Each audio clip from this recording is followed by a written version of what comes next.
नमस्कार दोस्तों, सर्वांग मोटिवेशन चैनल में आपका स्वागत है।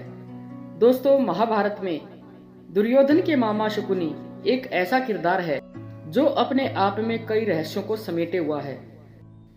आज की इस वीडियो में आपको शकुनी के ऐसे रहस्यों के बारे में बताया जाएगा जिसके बारे में शायद ही आपको पता हो। जैसे शकुनी अपनी बहन के घर में क्यों रहता था, उसके पासे का रहस्य क्या है, क्यों शकुनी मामा जुए के खेल में कभी नहीं हारे, और शकुनी लंगड़े क्यों थे, किसने उनकी टांग तोड़ी थी। तो चलिए वीडियो शुरू करते हैं। महाभारत में शकुनी एक ऐसे पात्र हैं जिनको महाभारत के युद्ध का जिम्मेदार माना जाता है। शकुनी जानते थे कि महाभारत युद्ध में कौरवों की हार होगी, उसके बाद भी अपनी बहन के खानदान का सर्वनाश करवा दिया। शकुनी हमेशा से बुरे ख्यालों वाला व्यक्ति नहीं था, वह अपनी बहन से बहुत प्रेम करता था। शकुनी कभी नहीं चाहता था कि उनकी बहन की शादी नेत्रहीन धृतराष्ट्र से हो, लेकिन भीष्म के दबाव की वजह से शकुनी को धृतराष्ट्र से अपनी बहन का विवाह करवाना पड़ा। तब उसने कुरुवंश से बदला लेने के लिए कुरुवंश की जड़ को खोदना शुरू कर दिया, और जिसकी वजह से दुर्योधन ने कुरुवंश को कुरुक्षेत्र के महारण में उतार दिया। शकुनी गांधार साम्राज्य के राजा थे, लेकिन उसके बाद भी अपना अधिकतर जीवन बहन गांधारी की ससुराल में व्यतीत किया। गांधारी की शादी जब धृतराष्ट्र से हुई तब शकुनी और उनकी एक सखी हस्तिनापुर गए थे। साथ ही राजनीतिक उद्देश्य की वजह से भी शकुनी को हस्तिनापुर रखा गया। अपनी बहन और परिवार का बदला लेने के लिए शकुनी को गांधार राज्य त्यागना पड़ा और अपनी बहन और भांजों के साथ हस्तिनापुर रहने लगे। यहीं रहकर अपने षड्यंत्र को पूरा करने के लिए शकुनी कौरवों और पांडव पुत्रों के बीच गहरी खाई बनाते गए। गांधारी धृतराष्ट्र से शादी करने से पहले एक बकरे की विधवा थी। किसी प्रकोप से मुक्ति के लिए ज्योतिषियों ने गांधारी का विवाह एक बकरे से करवाया था और फिर उस बकरे की बलि दे दी गई थी, और उसके बाद धृतराष्ट्र से विवाह हुआ। यह जानकारी जब धृतराष्ट्र को मिली तब उन्होंने गांधार राज्य पर हमला कर दिया और गांधारी के पिता राजा सुबल और माता सुधर्मा शकुनी समेत 100 पुत्रों को जेल में बंद कर दिया। जेल में सभी के साथ बुरा बर्ताव किया और रोज सिर्फ एक मुट्ठी अनाज सभी को दिया जाता था, जिसका एक एक दाना सभी के हिस्से में आता था। धीरे धीरे भूख से राजा सुबल के कई पुत्रों की मौत हो गई। राजा सुबल ने कुरुवंश से बदला लेने के लिए अपने पुत्रों में से बुद्धिमान और चतुर शकुनी को बचाने का फैसला किया और उसको प्रतिशोध के लिए तैयार किया।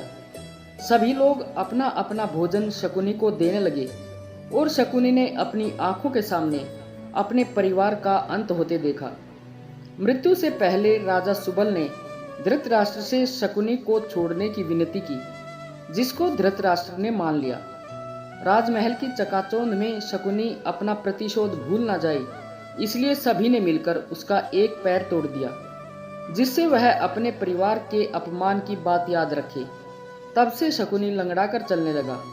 इस तरह की कथा भी शकुनी के संदर्भ में प्रचलित है। शकुनी के पासे उनके पिता राजा सुबल की हड्डियों से बने थे। शकुनी को चौसर खेलने में महारत हासिल था और कौरवों में भी इसका मोह जगा दिया था।